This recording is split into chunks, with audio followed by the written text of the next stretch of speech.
قيمة الكلام وقيمة السكوت. المقولة بتستخدم تشبيه ذكي. الكلام من فضة، الفضة غالية ومهمة، وده حقيقي.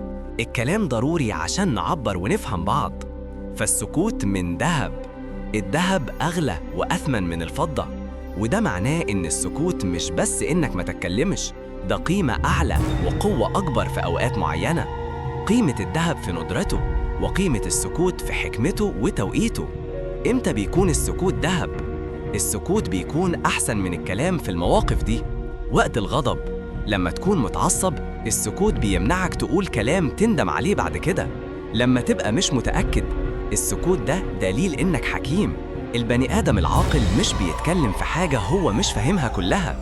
عشان تفكر بعمق، السكوت بيديك مساحة عشان تسمع لنفسك ولغيرك وتفكر كويس قبل ما تاخد أي قرار. في جدال ملوش لازمة، السكوت هنا مكسب، لأنه بيحميك من إنك تدخل في خناقات تافهة مش هتطلع منها بأي نتيجة.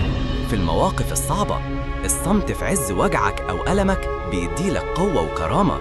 الخلاصة، الحكمة كلها في إنك تعرف إمتى تتكلم، والأهم من كده إمتى تسكت. السر في التركيز على الجودة مش الكمية في الكلام.